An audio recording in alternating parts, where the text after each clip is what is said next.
Bonjour tout le monde, je suis vraiment heureuse de vous retrouver à Au-delà des mots. Vous savez, Au-delà des mots, ce sont des témoignages de vie changée, des personnes qui sont chrétiens, qui ont connu Dieu et qui ont un cheminement avec Dieu. Et on a des super belles histoires. Si jamais c'est quelque chose qui vous intéresse, vous connaissez Dieu, vous êtes chrétien, vous avez une histoire à raconter, alors je vous demande de m'écrire à info@commercialteovox.tv et de cette façon, je pourrais avoir un petit résumé de votre témoignage et qui sait, peut-être vous serez la prochaine personne à faire partie des témoignages de Au-delà des mots. Tout ça pour vous dire qu'aujourd'hui, j'ai une invitée spéciale, chère à mon cœur. Elle fait partie de ma famille et je vous la présente dans quelques instants.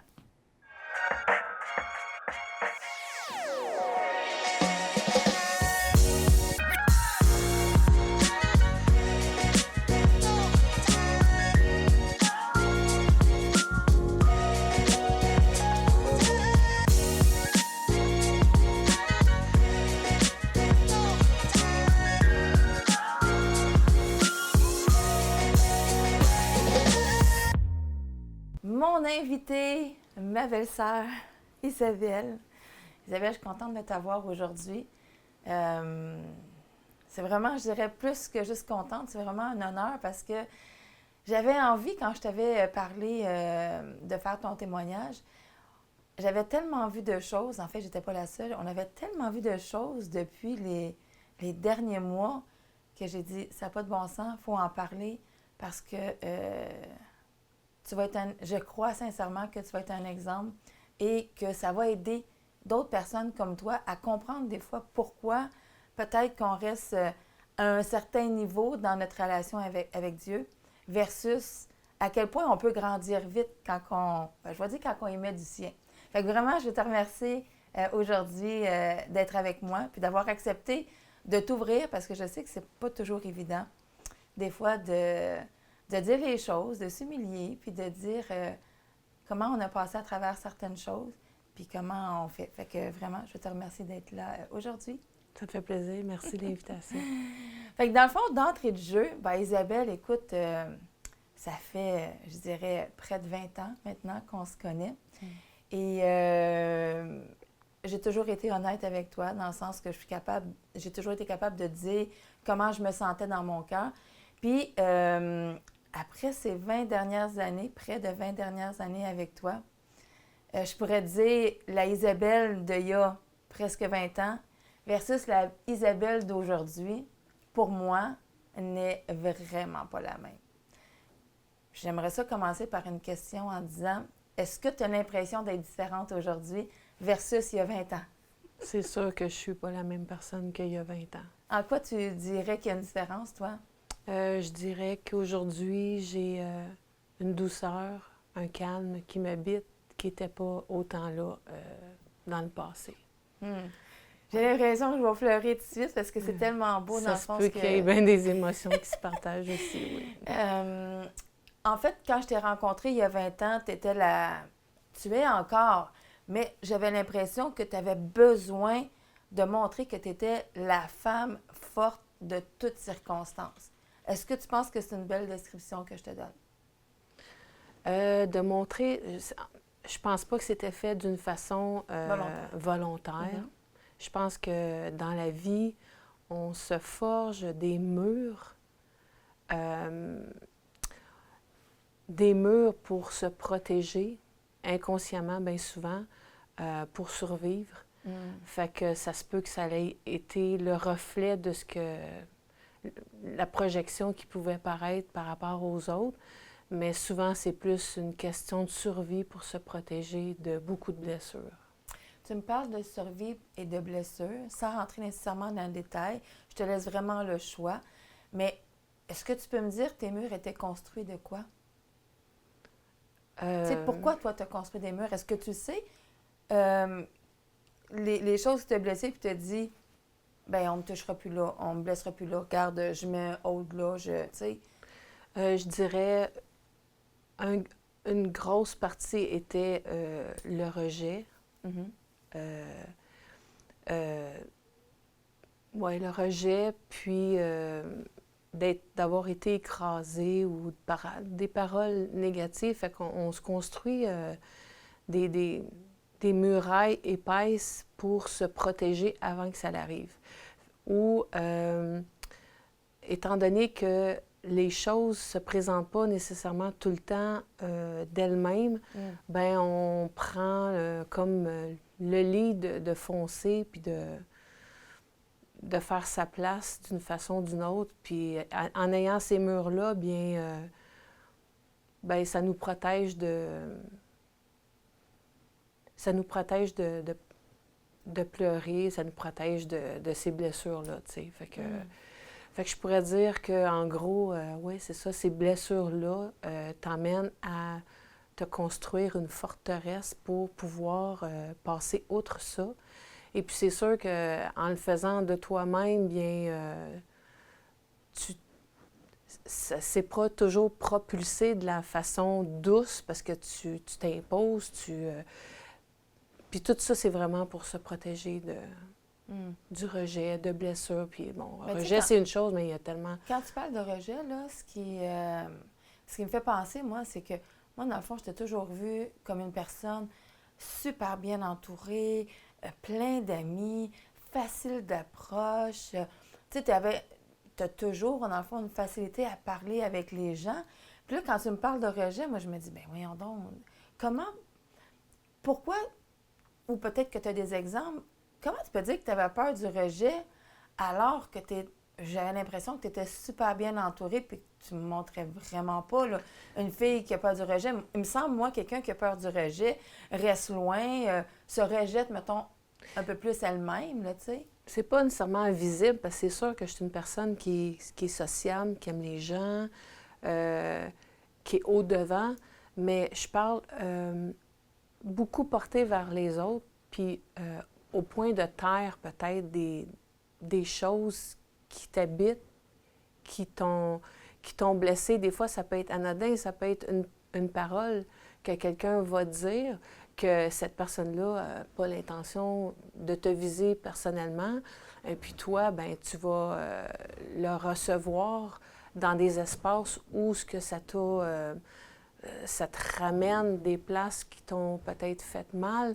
Fait que, mais ça paraît pas, c'est tout à l'intérieur. Est-ce que tu serais capable aujourd'hui de donner un exemple de quelque chose qui t'a vraiment blessé, puis qui a suscité ce sentiment de rejet-là qui t'a suivi pendant longtemps?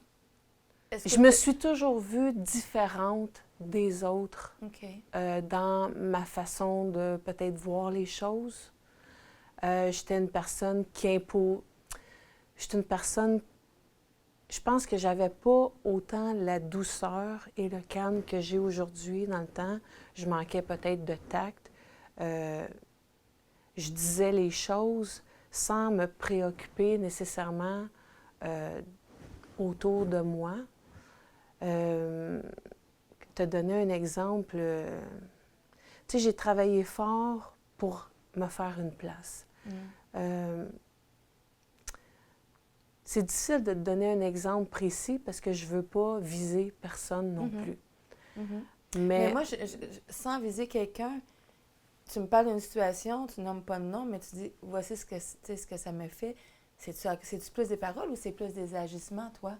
Parce que, tu sais, je connais un petit peu ton histoire de vie, puis je sais qu'il s'est passé des choses, tu sais, je sais que dans ta vie, bon, tu as été quand même mère monoparentale, tu as élevé ta superbe fille qui est ma nièce aujourd'hui. Oui.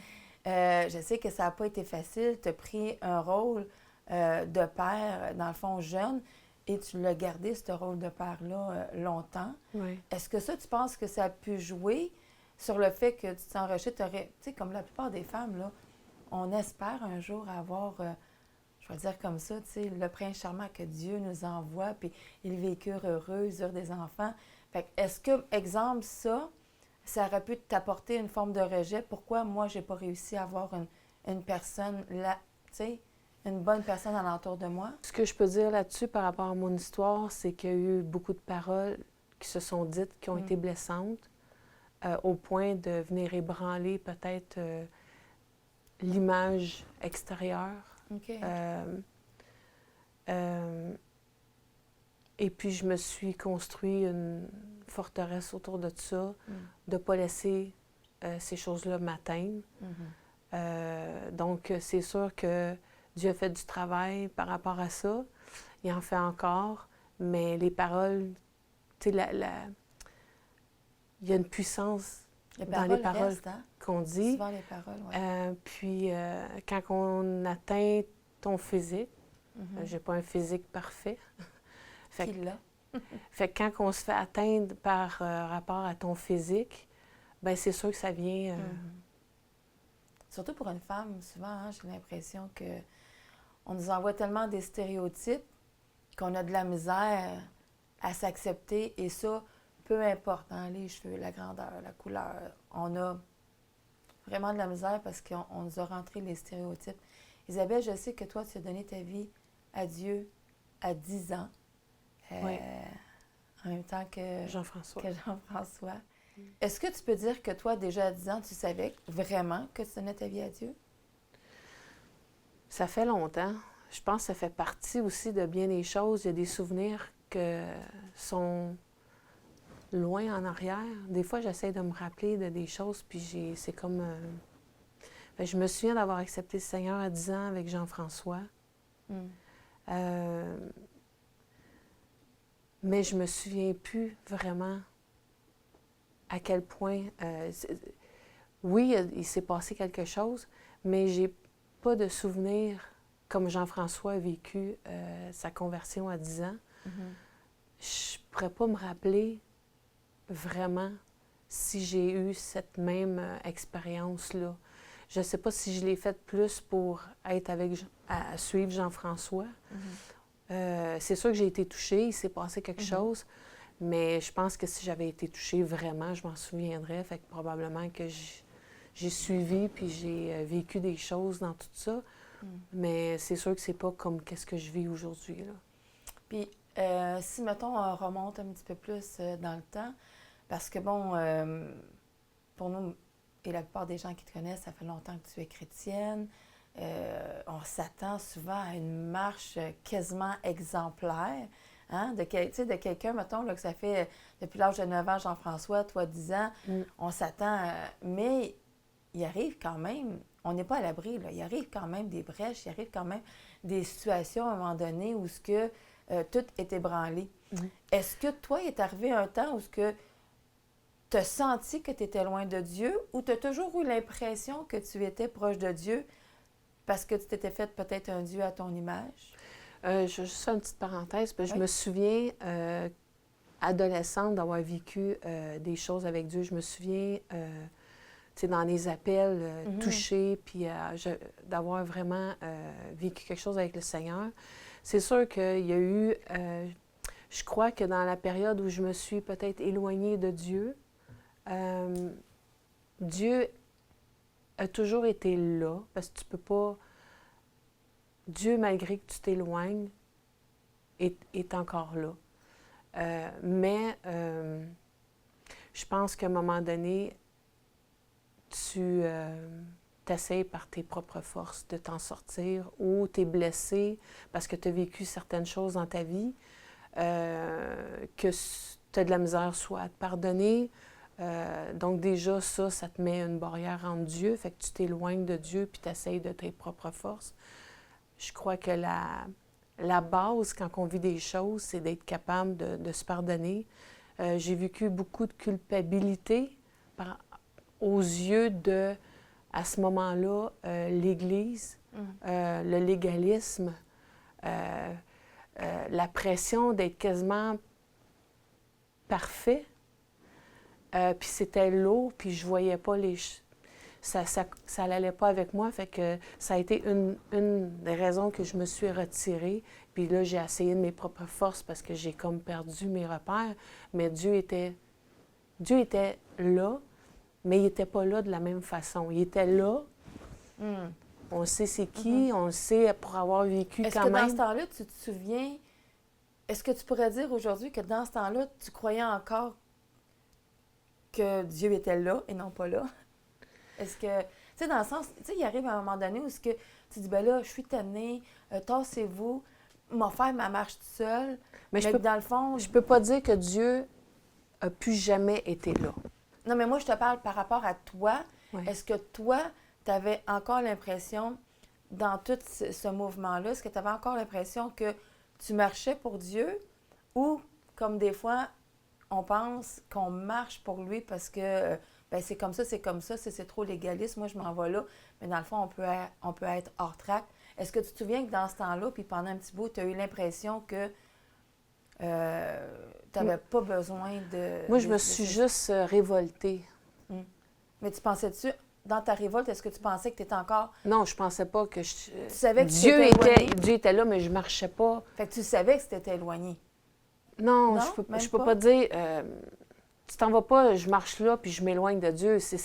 Tu t'en vas pas dans l'idée, ben là, je fais ça, puis je m'éloigne de Dieu. C'est subtil. Tu le fais pas dans ce but-là. C'est tes blessures, tes révoltes. Tu as de la misère à te regarder ou tu penses que Dieu t'aime pas. Tu vis dans la culpabilité. Tu vis dans la honte que tu as quasiment peur de te retourner vers Dieu parce que tu te sens déjà jugé. Tu te sens déjà... que tu n'es pas correct. Fait que mais Isabelle, toi, si tu parles de tout ça, oui. C'est parce qu'à ton adolescence, il s'est passé quelque chose pour que tu ressentes tout ça, cette révolte-là? Oui, c'est sûr, il s'est passé des choses. C'est sûr qu'il s'est passé des choses. Il y a eu des choses qui se sont passées dans ma vie auxquelles j'ai... je fais attention parce que je ne veux pas blesser personne. Oui, mais moi, je parle de tes blessures à toi, tu sais. Oui, mais les blessures à moi viennent de blessures que d'autres ont faites. Tu comprends? Fait que dans le fond, toi, Tu comprends, les blessures, c'est pas moi qui les ai faites à moi-même. C'est des blessures, c'est des conséquences à des actions de d'autres personnes qui t'ont blessé, qui t'ont éloigné. Oui. Fait que dans le fond, tu mentionnes Fait que de moi-même, mon cœur a toujours été pas mauvais, mais... Il voulait beaucoup, mais tu savais que les gens blessaient. Puis par le même, ça te blessait, tu sais. Je me suis battue d'une partie de ma vie contre le jugement aux yeux des autres. Dieu est amour.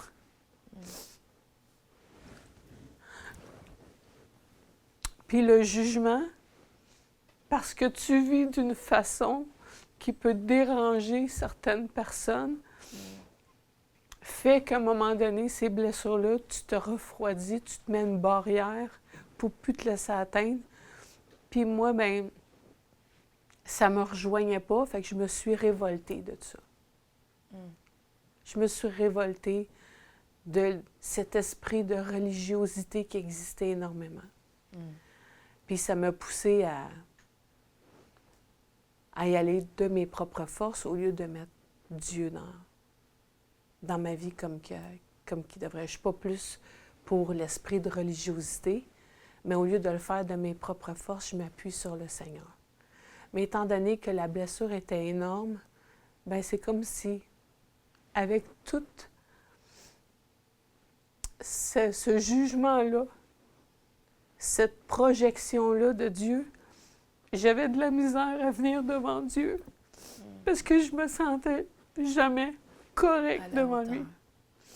Tu as grandi avec cette facette-là qui te laissait croire que tu devais être parfaite pour être aimée et ne pas te sentir rejetée. Exact. C'est exactement ça. Et puis c'était lourd parce que je le portais sur mes épaules. Est-ce qu'on peut dire que plus qu'on essaye, des fois, plus que ça marche pas? Bien, on essaie de combler l'amour par autre chose. Tu sais, on cherche l'amour, tu sais, on cherche à être aimé, on veut pas. Ouais, c'est prioritaire. Même si je projetais pas cette image-là, parce que pour me protéger, je me suis toujours projetée comme une personne forte. Puis que ça passe par-dessus. Puis ça, ça faisait voir en moi peut-être le côté plus robuste, plus... parce que je voulais pas me laisser atteindre par rien. Fait que je prenais les choses en main. Le côté vulnérable, il fallait pas qu'on le voie. Je suis forte, je suis capable. Je vais m'en sortir. Puis aujourd'hui, Isabelle, ça fait 2 ans qu'on se côtoie un petit peu plus, peut-être même un peu plus que 2 ans, dans le sens, là, à cause des églises maisons et tout ça, où on se voit autre qu'un souper à la maison ou quoi que ce soit. Puis, qu'est-ce qui est arrivé dans le fond? Quel déclic? J'imagine qu'il y a quelque chose, il y a un déclic, parce que, comme je dis, la Isabelle que j'ai connue il y a près de 20 ans est totalement différente. Je te dirais le déclic. Je pense que ça a été un processus, autant que j'avais... Tu sais, la base de tout, c'est une relation avec le Seigneur. On peut être à l'Église, connaître le langage de l'Église. Les mots par cœur. Le langage chrétien, la façon de faire, mais c'est religieux, c'est agir selon ce qu'on dit sans le vivre avec le cœur. C'est comme se faire un café, une toast le matin. C'est dans le langage, c'est ça. Fait que c'est ce que tu faisais plus. Bien, à un moment donné, c'est... Tu sais, comment je peux expliquer ça? On peut être sincère, mais on peut juste aller à l'église, puis être participant, puis entendre, puis oui, mais pas le vivre. Puis qu'est-ce qui est arrivé? Bien, ça a commencé par hasard, avoir pris une marche, puis avoir été chez vous le matin très tôt, sans savoir qu'il y avait une église maison. Bien, j'ai déjà été à l'église, à la chapelle, puis j'étais impliquée, puis j'aimais le Seigneur, puis tu sais, avant ça. Mais tu sais, souvent à l'église, moi, je rentrais à l'église, j'écoutais le message, puis oui, ça parlait, mais je repartais, puis je faisais mes choses, tu sais. Je n'étais pas la personne qui restait, je parle dernièrement, là, je parle pas quand j'étais jeune, puis j'étais plus impliquée jeune. Mais puis quand je suis allée chez vous, puis on est allé à l'église maison, je savais même pas que vous aviez une église maison. Mais tu sais, j'ai commencé à aller là, puis je suis pas une personne qui s'ouvre facilement sur mes choses à moi, je suis très réservée. Puis cette formule-là, bien, est complètement une autre formule. On est un petit groupe, on partage, un parle, puis ben tu sais, ça... Il n'y a pas de religiosité là-dedans parce que chacun amène quelque chose qu'il vit, puis il y a un partage, tu sais. Puis ça, je pense, elle a commencé à faire un chemin en moi. Et puis l'autre chose, bien, la base, c'est la relation avec le Seigneur. Ça prend... Pour que Dieu s'approche de nous, il faut s'approcher de Dieu. Ça prend de se pardonner. Il y a un processus de pardon. Il y a un processus de réaliser que Dieu nous aime, peu importe ce qu'on fait. Dieu ne nous aime pas à cause de ce qu'on fait. Dieu nous aime tout simplement parce qu'il nous aime. Puis quand on réalise, parce qu'on peut savoir ça, mais on peut ne pas le réaliser, ça. Puis quand on vient à la réalisation de l'amour de Jésus pour qui nous sommes et non pas pour ce que nous faisons, il y a une guérison qui se fait. Et là, il y a la possibilité du pardon qui s'enclenche. Puis il y a un désir de connaître cette personne-là. C'est beau ce que tu dis. Qui nous aime. Ben oui. Pour qui nous sommes. Et puis, tu as le goût de lire ta Bible, de parler avec lui. Parce que c'est plus juste... Je vais à l'église. C'est plus... C'est pas juste... Tu sais, c'est pas juste ce que tu vois, mais c'est quelque chose que... Tu ressens. Qui se passe à l'intérieur de ton cœur. Puis Jésus, ben, c'est une personne qui nous aime tellement. Et quand tu réalises cet amour-là, tu as juste le goût de le découvrir plus. Puis dans la Bible, tu sais, le Seigneur dit, si tu t'approches de lui, il va s'approcher de toi. Il permet des choses dans ta vie pour t'emmener à une place où, comme qui est arrivé avec moi, à un moment donné, tu tournes en rond, tu te sens quasiment comme le peuple d'Israël, là, tu tournes en rond, en rond, en rond, il se passe rien. Puis à un moment donné, tu dis, gars, Seigneur, là, j'abandonne. Je suis tannée de me battre toute seule, je me rends compte que ça amène nulle part. J'ai besoin de toi. Puis quand tu expérimentes cet amour-là, ça change ta vie. Puis c'est ça qui est arrivé. Parce que ce que je suis aujourd'hui, j'ai aucun mérite de ce que je suis. C'est juste, je me suis intéressée à une personne qui m'a aimée pour qui j'étais. Et tu ressens pas de rejet, tu ressens pas de jugement. Qui m'accepte comme je suis, malgré mes erreurs, malgré tout ce que j'ai peut-être pu faire. Il m'aime inconditionnellement. Et j'ai pas à prouver quoi que ce soit à lui. Il m'aime comme je suis. Dans le physique que je suis, avec mes qualités, mes défauts. Puis plus je m'approche de lui, plus il me donne une paix, plus il me donne sa douceur, son amour. Tu sais, oui, j'ai tout le temps aimé les gens autour de moi, mais de plus en plus. Parce que, étant donné, quand tu vis des choses difficiles, on dirait que de nature, tu as un cœur pour les autres. Mais là, avec lui, cette dimension de lui, là, ça l'amène encore un amour plus profond, plus...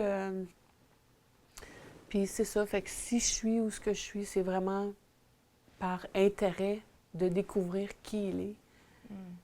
Puis en faisant ça, ben lui se dévoile à moi. Parce que toi, dans le fond, Isabelle, tu sais, parce que bon, comme on dit, c'est un processus, assurément. Oui, puis là, on voit pas tout le parcours. Tu sais, on parle de rejet et tout ça, mais tu sais, il y en a du parcours, là. Oui, certain qu'il y en a du parcours. Il y a un divorce, il y a un élevé ma fille toute seule, il y a eu, tu sais, le rejet par rapport à, bon, je suis Le cancer. 26, 20, tu sais, je suis pas je suis pas 36, 24, 36. Oui, mais ça, c'est magazine, c'est pas... Oui, mais c'est pas grave, tu le vis. Quand un homme te dit carrément, puis qu'il t'attaque à ton physique, ben c'est des blessures qui font mal. Puis à un moment donné, ça vient te toucher, à un moment donné, tu te bâtis un mur épais, puis tu te dis, gars, tu comprends? Fait que ça fait toute partie de ça. Le cancer du sein m'a amené à réaliser qu'on n'est pas éternel. On n'est pas éternel. Mes jours sont comptés.